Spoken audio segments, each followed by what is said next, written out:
Audio Jungle. Pada kesempatan kali ini saya akan menyampaikan aksi nyata modul 1.4 budaya positif yang saya lakukan di lingkungan tempat kerja saya.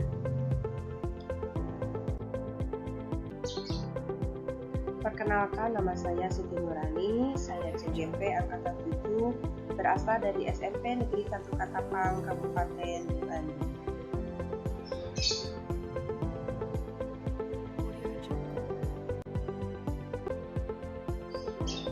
Aksi nyata budaya positif yang saya lakukan terdiri dari yang pertama adalah sosialisasi penerapan budaya positif di SMP Negeri 1 Katapang pada tanggal 9 Januari 2023. Terdiri dari pembukaan, inti, penutup, dan testimoni dari Bapak Kepala Sekolah serta 2 orang guru.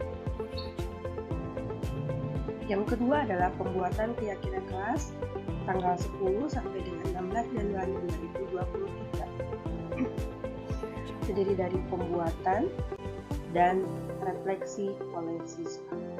Berikut adalah video pelaksanaan aksi nyata budaya positif yang saya lakukan.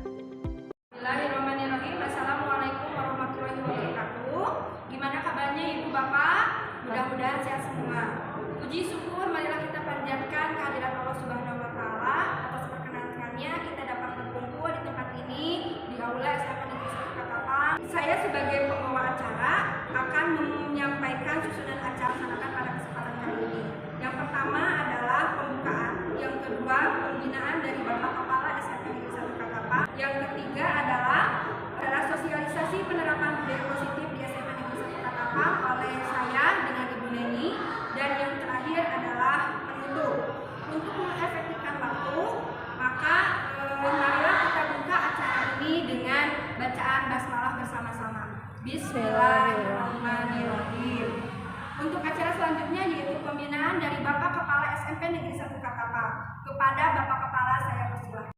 Bapak dan Ibu Pak Kasek yang hadir pada kesempatan ini, yang saya hormati Bapak Ibu Guru SMP Negeri 1 Katapang yang saat ini hadir dalam keadaan sehat walafiat.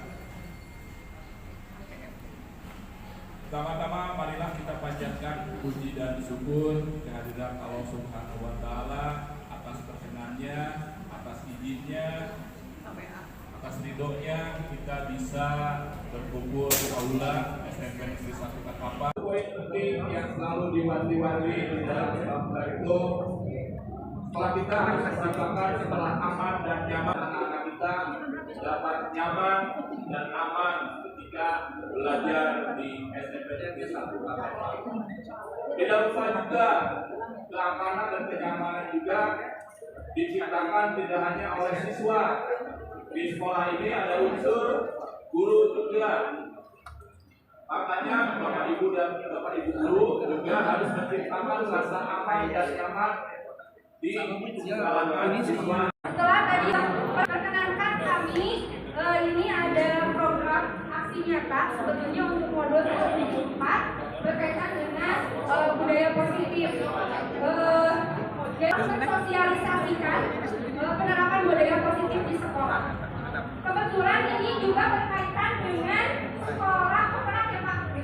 Yang mana salah satunya adalah bagaimana kita menciptakan sekolah yang aman dan nyaman bagi peningkatan kualitas pembelajaran. Nah, untuk sosialisasi penerapan budaya positif ini akan disampaikan oleh saya, Siti Nurani, dengan rekan saya, Ibu Nini Roheni. Sebelum ke materi, Ibu Bapak, saya mohon Ibu Bapak cari pasangan terlebih dahulu. Kenapa boleh suami jerak? Karena kesehatan ini katanya kemampuan siswa yang sangat berbeda. kemampuan dan minatnya. Mencoba berusaha memberikan pengarahan bahwa dengan belajar cerdas sekali. Ya, terima kasih Bu Lois dan Bu ya, jadi Ibu, Bapak, ini berkaitan dengan penerapan budaya positif di sekolah. Yang beragam ya. Jadi kita berbayangkan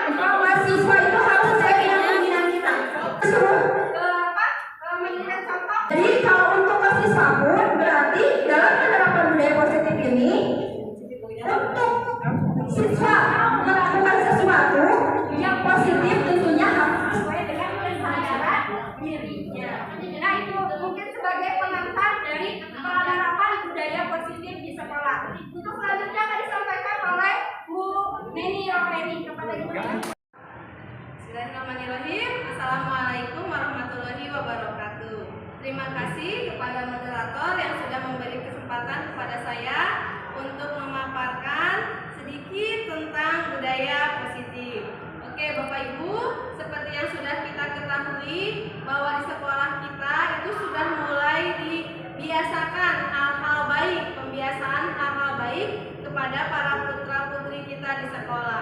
Nah, pembiasaan hal-hal baik inilah yang nantinya akan menjadi budaya positif di sekolah. Diharapkan dengan adanya budaya positif di sekolah dapat mendorong para siswa-siswi untuk berpikir, berperilaku sesuai dengan nilai kebajikan universal. Dan hal ini menunjang proses mereka dalam hal memerdekakan diri mereka sendiri. Kenapa para siswa-siswi ini harus merdeka? Karena dengan siswa-siswi kita yang merasa merdeka, mereka akan menjadi pribadi yang mandiri, kreatif, tanpa harus atau tanpa pengaruh dari orang lain. Jadi dia bisa berpikir, berperilaku secara mandiri. Oke, dan budaya positif di sekolah ini sendiri bisa mendorong para siswa untuk terus mengembangkan karakter yang ada dalam diri mereka sendiri. Dari budaya positif, kita bisa membuat suatu disiplin positif. Nah, apa bedanya budaya positif dengan disiplin positif? Kalau disiplin positif itu adalah sebuah pendekatan kepada para peserta didik yang dapat membentuk mereka menjadi seseorang yang lebih menghargai diri mereka sendiri, sehingga mereka dapat terus berubah menjadi pribadi yang diharapkan sesuai dengan profil pelajar Pancasila. Namun, hal yang terpenting dalam budaya positif dan disiplin positif ini tentu saja adalah kolaboratif dari seluruh warga sekolah. Warga sekolah di sini siapa saja? Kepala sekolah, kita sebagai rekan guru, siswa, dan juga orang tua siswa. Karena dengan membiasakan budaya positif ini dari rumah, maka budaya positif ini akan mengakar kuat dan menjadi karakter terhadap putra-putri kita.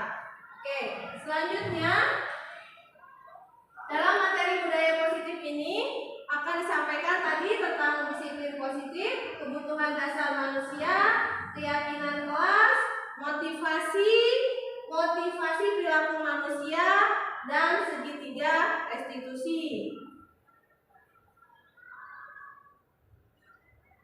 Apa sih tujuan dari disiplin positif? Kenapa anak-anak harus disiplin?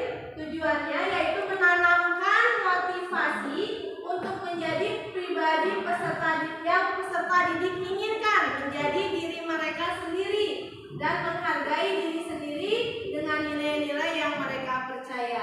Jadi ketika suatu hal itu menjadi keyakinan dan mereka yakin kalau hal tersebut bisa merubah mereka menjadi lebih baik, tentu saja kebiasaan-kebiasaan positif ini akan mereka lakukan dengan penuh kesadaran. Disiplin positif bukan hukuman, yang harus diingat ya. Ketika kita menegakkan disiplin positif bukan berarti kita menegakkan hukuman-hukuman, karena disiplin positif itu berbeda dengan hukuman. Disiplin positif adalah disiplin diri sendiri, bukan dengan hukuman. Ini berkaitan dengan, nah ini ya, ada hukuman, ada konsekuensi, ada restitusi. Tiga hal ini adalah berbeda. Hukuman adalah bentuk pengendalian perilaku seseorang yang memaksa, lebih bersifat lebih menyakitkan gitu buat yang mengalaminya. Sementara konsekuensi itu ada kesepakatan sebelumnya. Misalkan gini, jika siswa datang terlambat, kita buat kesepakatan. Kamu nak, kalau besok terlambat lagi, kira-kira kita sepakati apa yang akan dilakukan. Misalkan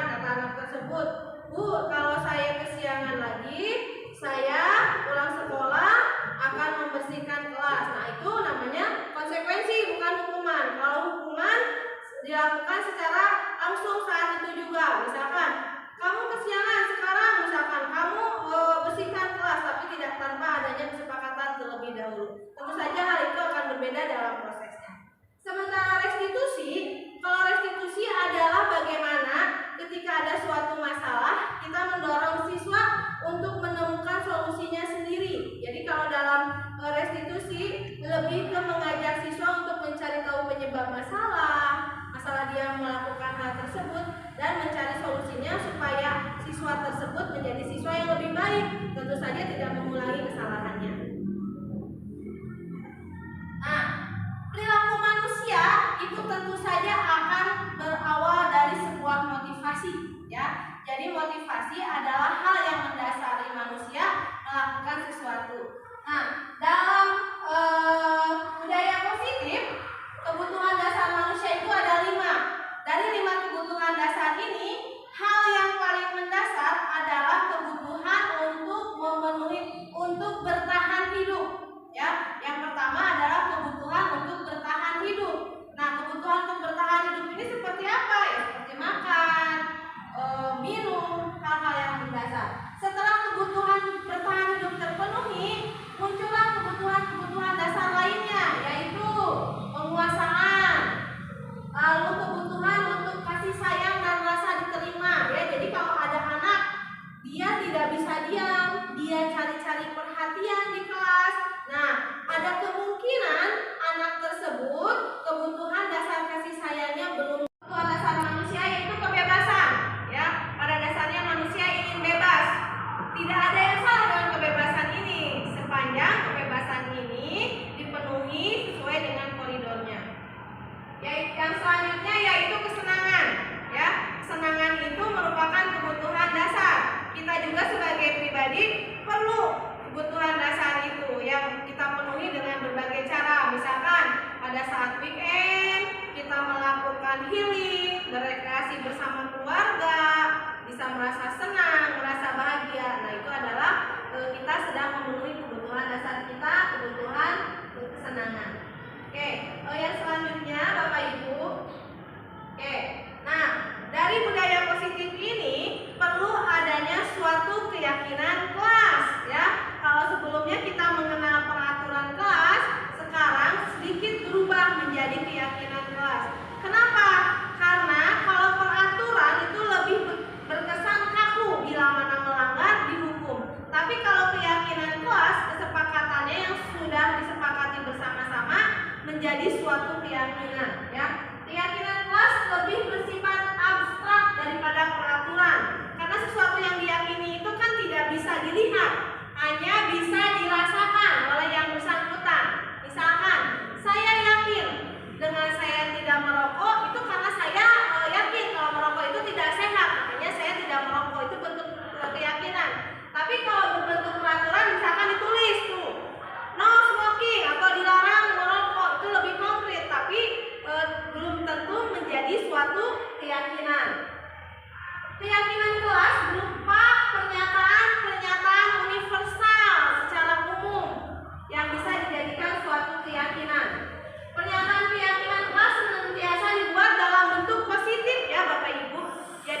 Saya mau teman-teman saya itu kalau mau minjam barang dikembalikan ke temannya.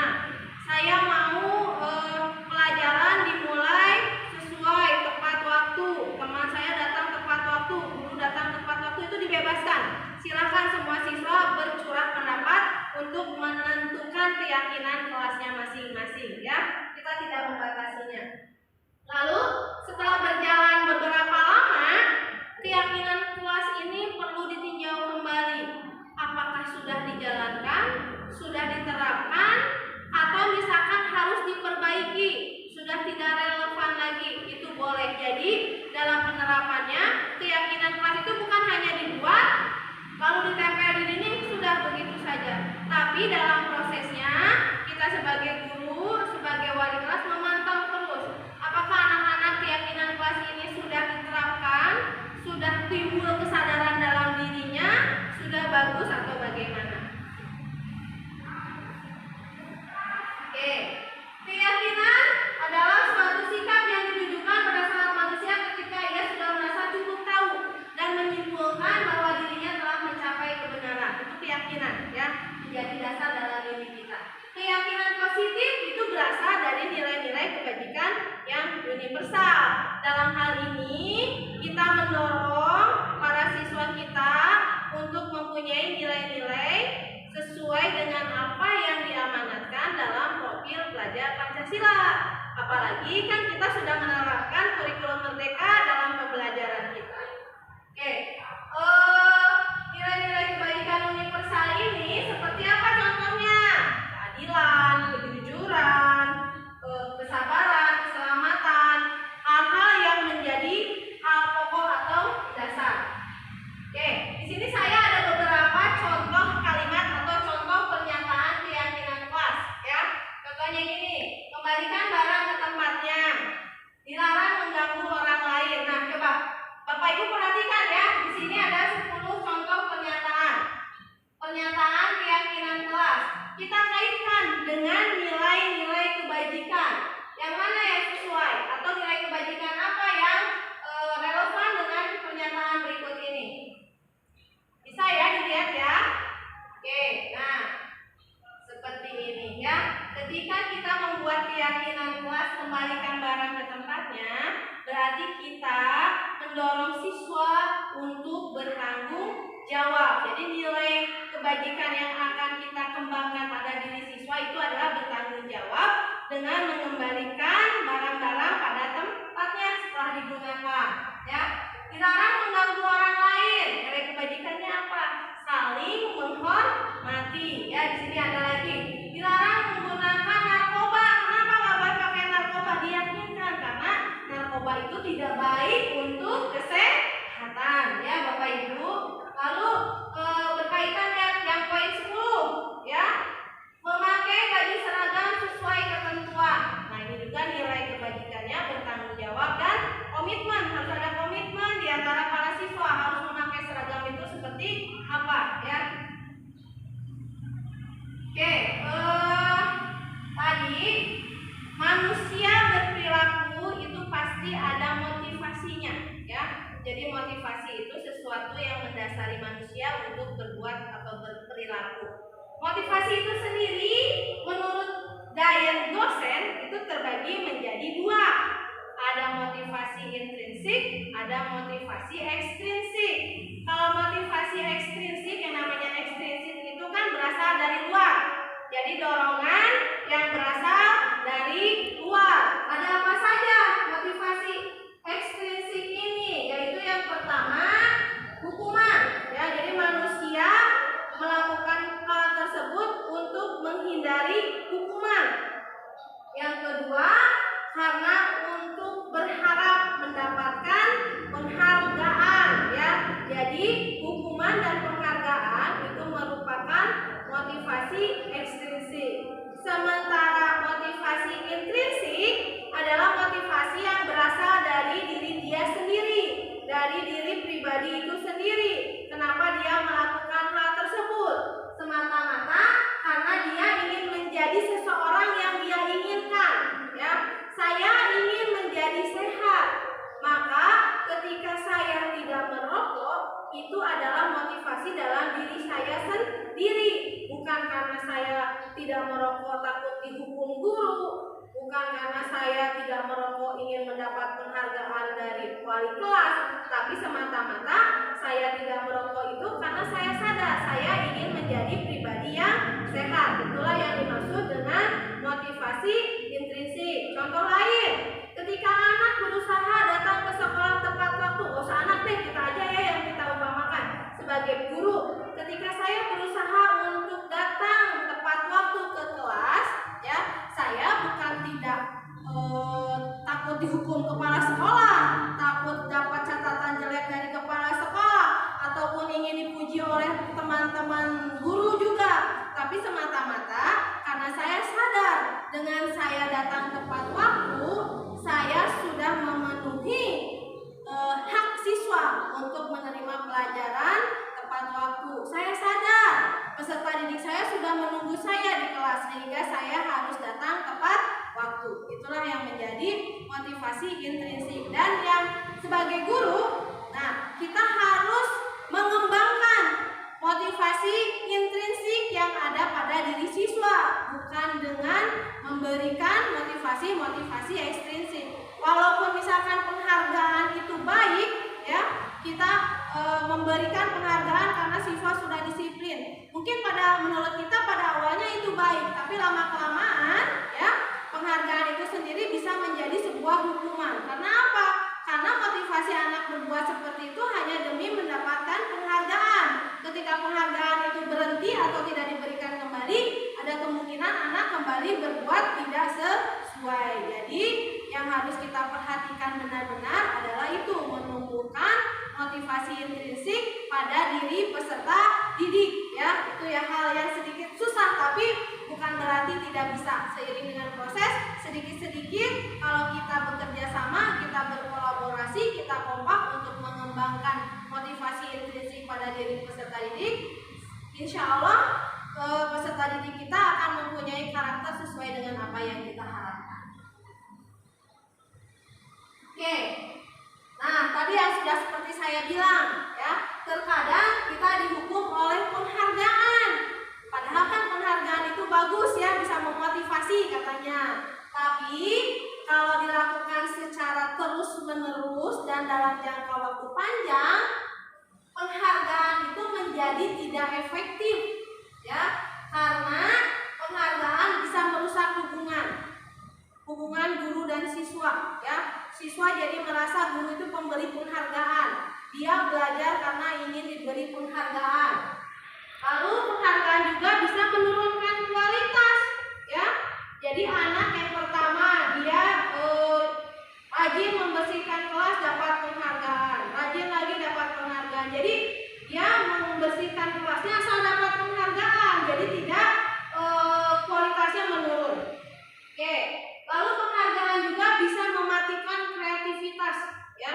Dia tidak akan berpikir kritis, tidak akan berpikir kreatif lebih banyak lagi, hanya sampai batas dapat penghargaan saja, ya.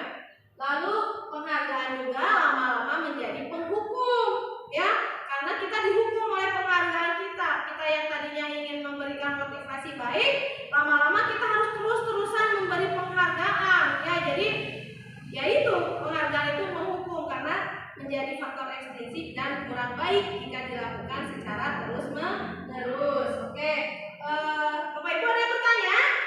Oke, sejauh ini aman, ya? Tidak ada pertanyaan. Oke, nah untuk materi selanjutnya, ya, tentang teori kontrol, tentang posisi kita sebagai guru mau memposisikan di mana, akan dijelaskan selanjutnya oleh rekan saya, Ibu Siti. Oke, kepada Ibu Siti silahkan. Bismillahirrahmanirrahim. Assalamualaikum warahmatullahi wabarakatuh. Sebelumnya saya mengucapkan terima kasih kepada Ibu Neni atas penyampaiannya di awal. Ya, Ibu, Bapak, mohon maaf gitu ya, waktunya terganggu sebentar. Gimana Ibu Neni kata kurikulum ditabrak aja dilanjut aja. Ya, kita lanjutkan ya Ibu Bapak, dan tidak lama sebentar. Oke, untuk berikutnya berkaitan dengan posisi kontrol guru pada konstitusi. Nah, ini berkaitan dengan penerapan disiplin disiplin positif. Tadi sudah disampaikan oleh Ibu Neni berkaitan dengan penerapan disiplin positif. Disiplin positif itu diterapkan dalam rangka siswa menerapkan keyakinannya dalam kehidupannya sehari-hari. Jadi disiplin itu bukan karena penghargaan, bukan karena hukuman atau tadi motivasi intrinsik, tetapi berkaitan dengan motivasi intrinsik. Nah, posisi guru dalam menerapkan motivasi intrinsik dalam disiplin positif siswa, gitu kan? Ini sebetulnya ada beberapa posisi kontrol guru. Nah, yang pertama adalah posisi penghukum. Nah, posisi penghukum ini sebetulnya tidak diharapkan pada penerapan disiplin positif, karena pada guru menerapkan posisi kontrol sebagai penghukum, siswa akan benci atau mungkin saja dendam terhadap guru tersebut karena dia dihukum atas perbuatannya. Selanjutnya adalah membuat merasa bersalah. Ini biasanya guru bertindak lebih lemah lembut pada siswa tersebut. Misalnya seperti ini, bagaimana kalau orang tua kamu tahu atas perbuatan kamu? Nah, Bu, Bapak, ini guru sebetulnya bersikap lemah lembut, tetapi diterima oleh siswa ini akan merasa bersalah dan pada akhirnya dia akan merasa minder terhadap dirinya sendiri, gitu. Sehingga merasa dia tidak mampu untuk melakukan perbuatan yang positif. Nah, maksudnya itu di situ sehingga siswa kurang percaya diri dalam melakukan atau menerapkan perilaku yang positif karena dia akan merasa bersalah dengan perilakunya yang sebelumnya. Yang berikutnya adalah posisi kontrol sebagai teman. Nah, posisi kontrol sebagai teman ini pun sebetulnya kurang disarankan. Kenapa? Karena cenderung siswa tersebut akan merasa bahwa kurang bertanggung jawab. Kenapa? Karena ada yang menerapkan guru juga menganggap saya sebagai temannya, nggak apa-apa kalau saya melakukan itu lagi.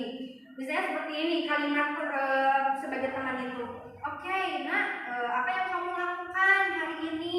Oh, begini. Oke, ibu akan bantu, tapi minggu depan kamu jangan begini lagi ya.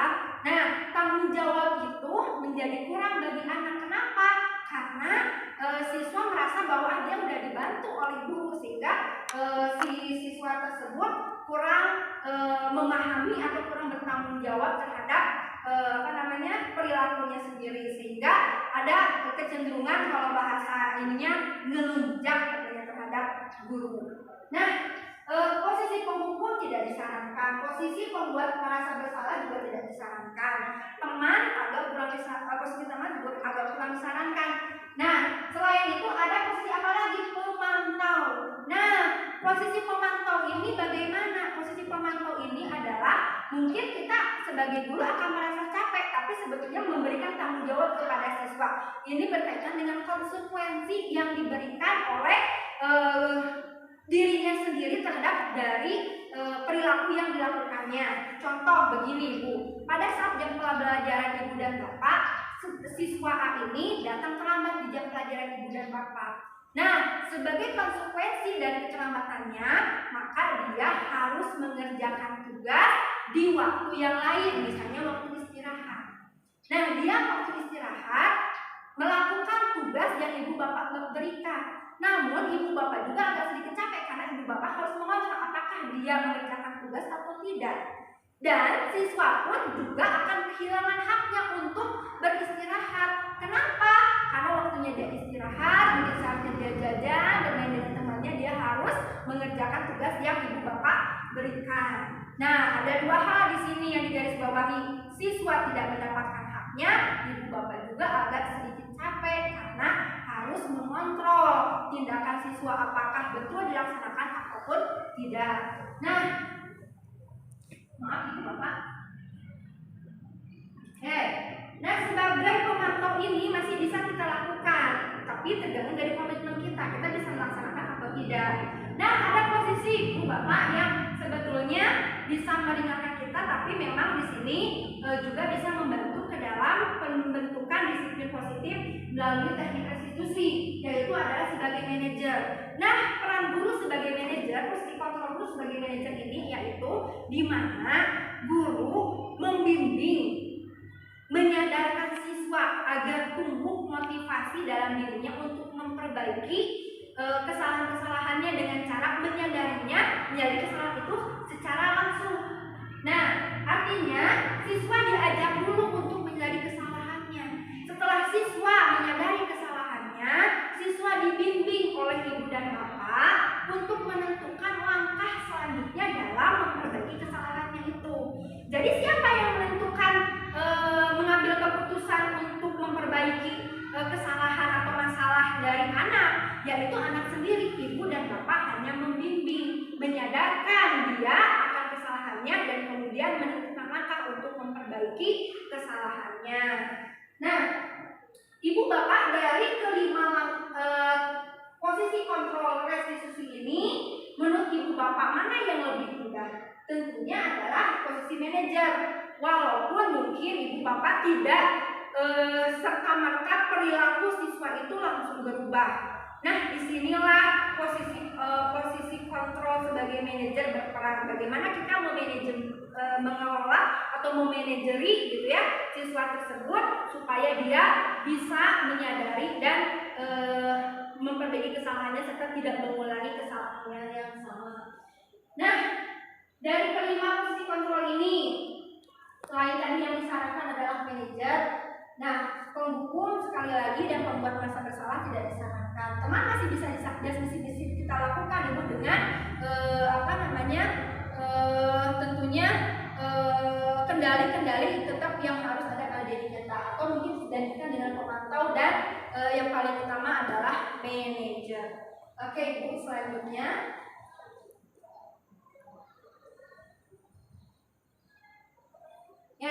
Yaitu tentang segitiga restitusi. Apa itu teknik segitiga restitusi? Teknik ini terdiri dari 3 langkah. Adapun restitusi itu apa? Restitusi itu adalah kondisi penyadaran siswa atau pengembalian kondisi siswa, penyadaran siswa terhadap kesalahannya, gitu ya. Kemudian dia dikembalikan memiliki keterampilan supaya dia memperbaiki kesalahannya dan dia bisa kembali ke kelompoknya dengan perilaku yang lebih positif. Nah, itu dalam teknik restitusi. Nah, teknik restitusi ini kenapa disebut segitiga restitusi? Karena terdiri dari 3 langkah gitu. Dan langkah ini sebetulnya ibu bisa diacak, bisa tidak berurutan.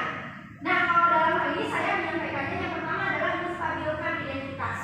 Jika anak gitu ya melakukan kesalahan, dia tentunya merasa kehilangan identitas. Nah, posisi yang pertama adalah kita sebagai guru distabilkan dulu identitasnya. Yang kedua adalah validasi tindakannya yang salah.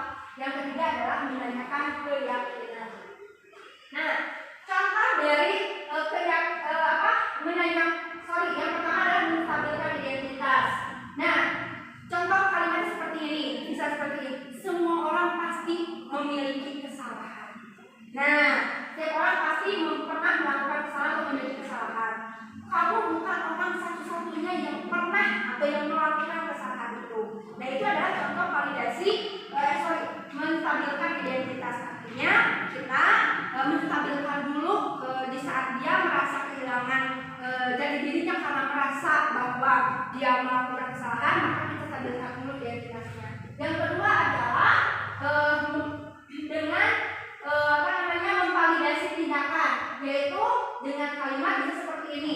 Kamu tentu punya alasan kenapa kamu melakukan kesalahan, atau adakah cara yang lebih efektif yang kita lakukan untuk mengatasi masalah tersebut. Nah, ibu, bapak, ini kalimat ini bisa juga dengan menggunakan kalimat yang lainnya. Yang jelas kita memvalidasi tindakan yang salah dari siswa tersebut. Jadi siswa tersebut melakukan kesalahan, tapi dia harus menyadari kesalahannya itu dalam sampai sejauh mana dia melakukan kesalahan tersebut dan kenapa dia harus memperbaiki kesalahannya tersebut. Nah, yang selanjutnya adalah yang terakhir adalah dengan menanyakan keyakinan. Pada intinya menanyakan keyakinan ini adalah berkaitan dengan nilai atau keyakinan universal yang dimiliki oleh anak tersebut. Jadi kesalahannya itu dikaitkan dengan pelanggaran bahwa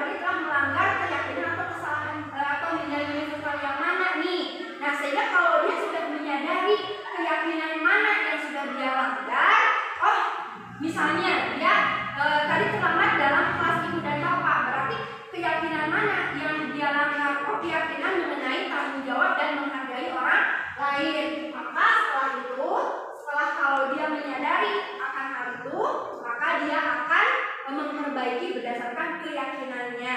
Yang pertama yang bisa ibu tanyakan atau kalimat yang bisa ibu gunakan untuk menanyakan keyakinan bisa dengan kalimat seperti ini. Keyakinan kelas apa yang telah kita sepakati? Itu yang pertama.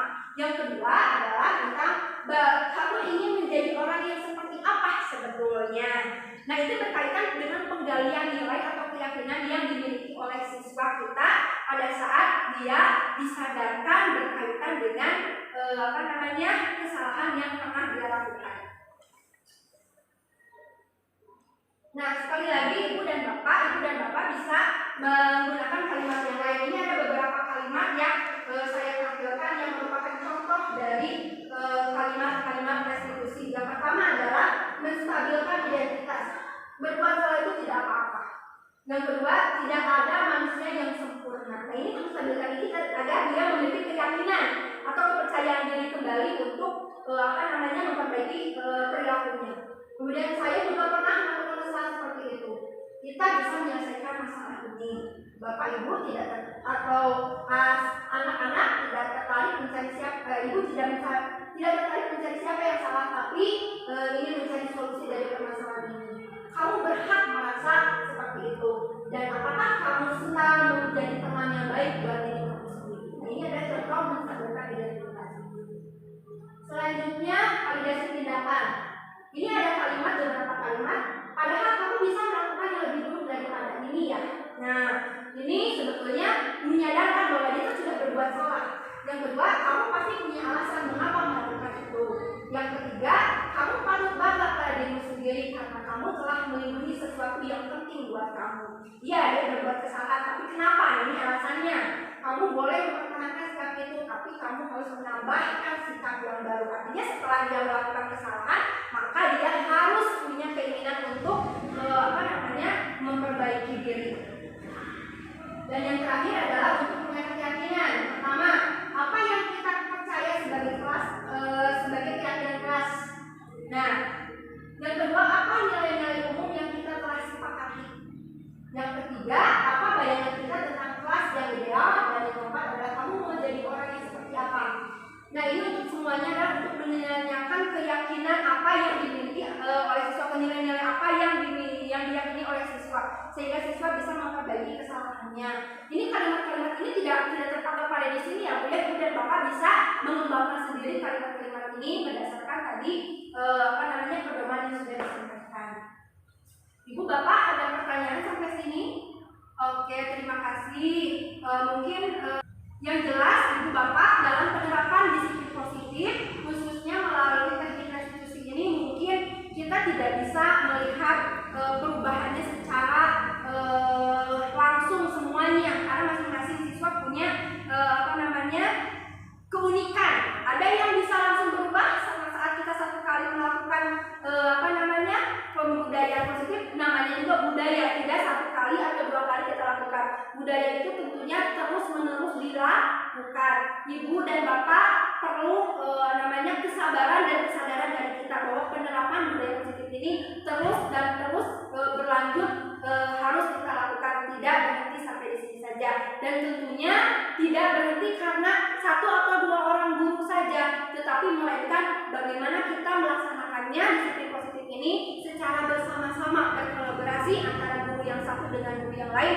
Kalau bisa seluruh komponen sekolah, mulai itu dari kepala sekolah, guru, dan warga sekolah yang lainnya, hingga mungkin kita juga bisa berkolaborasi dengan orang tua siswa di rumah berkaitan dengan penerapan budaya positif ini agar bisa berjalan lebih efektif dan efisien.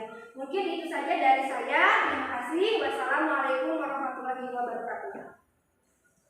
Berkaitan dengan penyampaian materi budaya positif, alhamdulillah acara demi acara sudah kita laksanakan bersama maka untuk mengakhiri kegiatan ini, marilah kita bersama-sama membaca hamdalah.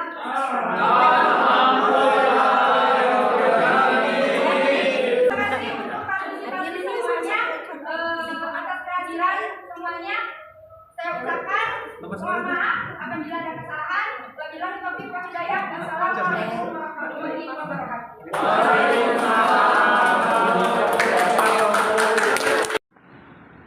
Langsung wae.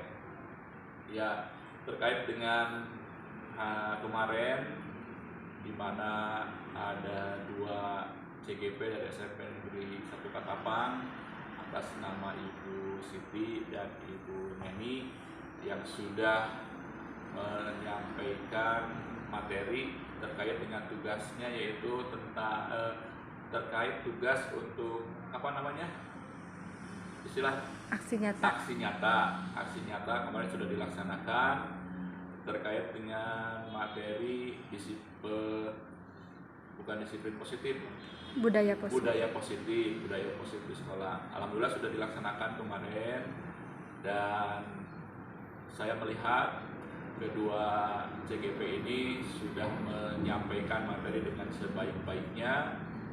Lalu juga respon dari teman-temannya yang kebetulan pada saat itu hadir hampir 90% juga lebih menguatkan lagi tentang tentang budaya positif ini, karena memang sebelum juga sudah dibahas, tapi tentunya dengan berulang kali membahas tentang terkait dengan budaya positif ini, semakin mantap lagi rekan-rekan guru di sini untuk memahami hal ini. Karena menurut saya sebagai kepala sekolah, budaya positif ini harus terus diterapkan, paling tidak diketahui dulu oleh Bapak Ibu guru, lalu setelah diketahui, dipahami, dan diterapkan di lingkungan sekolah. Karena dengan menerapkan budaya positif, tentunya nilai-nilai karakter siswa yang dimana sebagai apa yang dituntut sebagai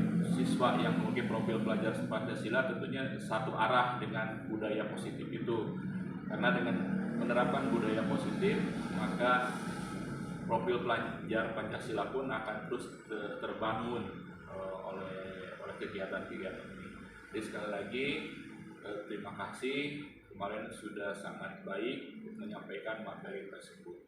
Itu mungkin yang dapat saya sampaikan pada kesempatan ini. Terima kasih. Bismillahirrahmanirrahim. Assalamualaikum warahmatullahi wabarakatuh. Perkenalkan, saya Rahmawati. Alhamdulillah Rabbil Alamin. Kemarin saya mendapatkan pengalaman yang sangat berharga sekali, yaitu adanya kegiatan sosialisasi yang disampaikan oleh Bu Siti dan Bu Neni mengenai budaya positif di sekolah. Perasaan saya sangat bangga sekali dengan rekan kerja saya yang sudah menyampaikan materi tersebut, di mana itu sangat berharga sekali bagi kami selaku guru, yang awalnya kami dalam memberikan sanksi seandainya ada siswa-siswi yang melanggar aturan, itu kita cenderung ada sedikit penekanan, harus begini, harus begitu. Dan dengan adanya sosialisasi tersebut, ada pengalaman baru, ada wawasan baru, dan ada pengetahuan baru bagi kami untuk memberikan sanksi seandainya siswa-siswi tidak taat terhadap aturan. Kan sosialisasi tentang budaya positif, insya Allah nanti kami akan menerapkan hal tersebut dengan tidak lagi memberikan sanksi, tetapi akan memberikan restitusi terhadap siswa, sehingga ini merupakan pembelajaran yang sangat berarti sekali bagi siswa. Mungkin itu saja yang bisa saya sampaikan. Wassalamualaikum warahmatullahi wabarakatuh. Bismillahirrahmanirrahim. Assalamualaikum warahmatullahi wabarakatuh. Saya Ecep Rohmat, guru PPKN di SMP Negeri 1 Katapang. Qadarullah, kemarin saya mengikuti sosialisasi tentang budaya positif yang disampaikan oleh Bu Siti dan Miss Neni. Saya sangat senang karena saya mendapatkan pengalaman dan pengajaran yang baru dari Bu Siti dan Miss Neni. Pelajaran yang saya dapatkan dari hasil sosialisasi kemarin adalah bagaimana saya bertindak untuk lebih bijaksana dalam memperbaiki kesalahan yang dilakukan oleh siswa. penerapan kedepannya tentunya saya sebagai guru PPKN akan lebih bijak lagi ketika ingin memperbaiki kesalahan yang dilakukan oleh siswa. Terima kasih untuk ilmunya kepada Bu Siti dan Miss Neni. Wassalamualaikum warahmatullahi wabarakatuh. Bismillahirrahmanirrahim. Assalamualaikum warahmatullahi wabarakatuh. Saya Budi Rahman selaku panitia di SMP Katapang. Kemarin mengikuti program Budaya Positif yang dilaksanakan oleh Bu Siti, di mana pada saat Bu Siti memberikan penjelasan, saya mendapatkan info terbaru tentang budaya positif tersebut. Di mana ketika sebelum ada informasi dari Bu Siti itu, saya merasa siswa itu memberikan hukuman, bukan berupa konsekuensi yang harus siswa dapatkan. Tapi setelah adanya pengarahan, adanya positif, jadi saya merasa harus merubah bagaimana cara guru ketika melihat anak tidak mengikuti aturan harus apa yang dilakukan.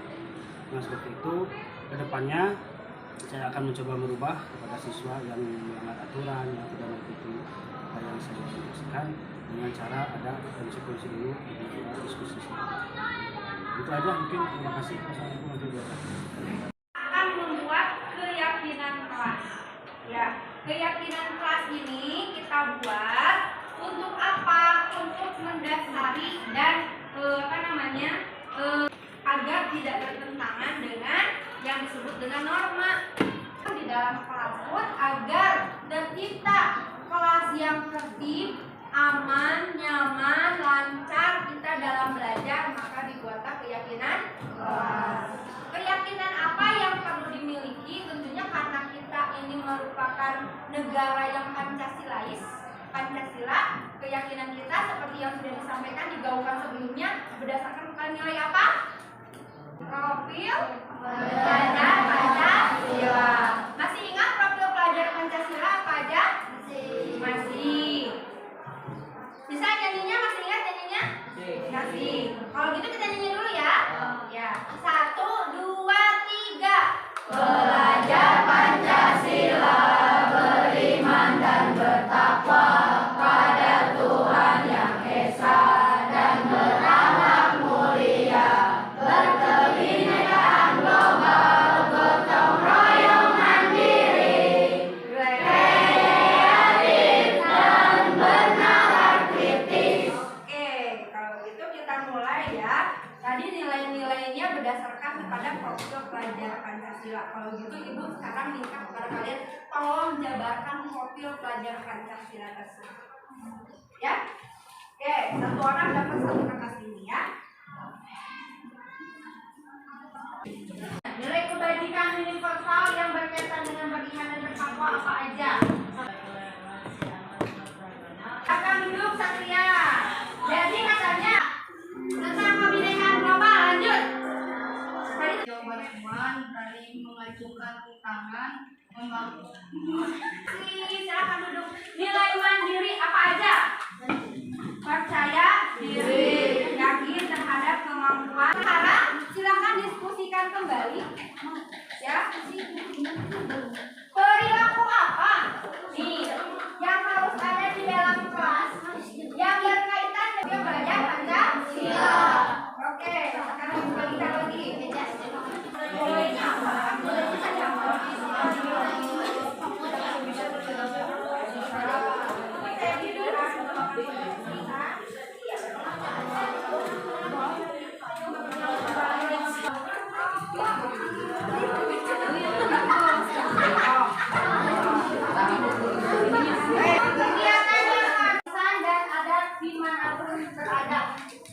Maksudnya mungkin tidak berkata kasar gitu ya.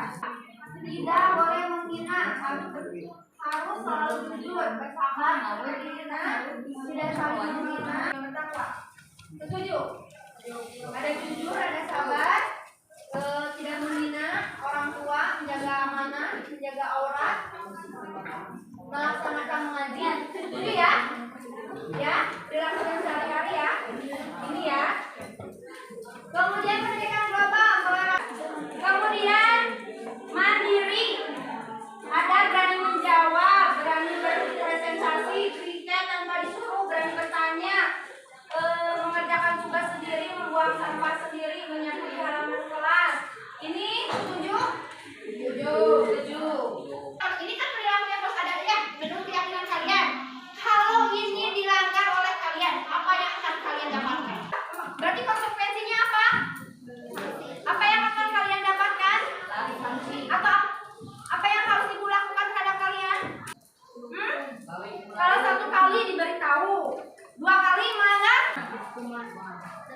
Dikasih apa? Denda. Dendanya berupa apa? Uang. Uangnya berapa? Setuju nggak yang lain? Setuju. Yang lain nggak setuju. Mengerjakan tugas yang tertinggal di luar. Bersedia mengerjakan tugas di luar? Bersedia. Dengan senang hati. Berarti itu kalau kamu tidak melakukan keyakinan kelas yang kamu sudah buat di sini, berarti akan ada konsekuensi yang akan kamu dapatkan baik oleh ibu sebagai guru PK maupun ibu bapak guru yang masuk ke sini. Paham? Jadi ini adalah keyakinan kelas atau nilai-nilai yang kamu yakini dan kamu harus laksanakan. Paham? Kalau ada yang berkata kasar lagi berarti bagaimana? Nah, kalau ada yang berkata kasar, harus bagaimana?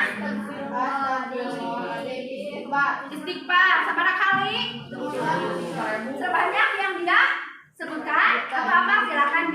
Mau sepakatinya berapa? Suruh 33 kali. Suruh 30 kali. Ya, suruh beristighfar 33 kali kalau dia berkata kasar. Kalau yang menghina,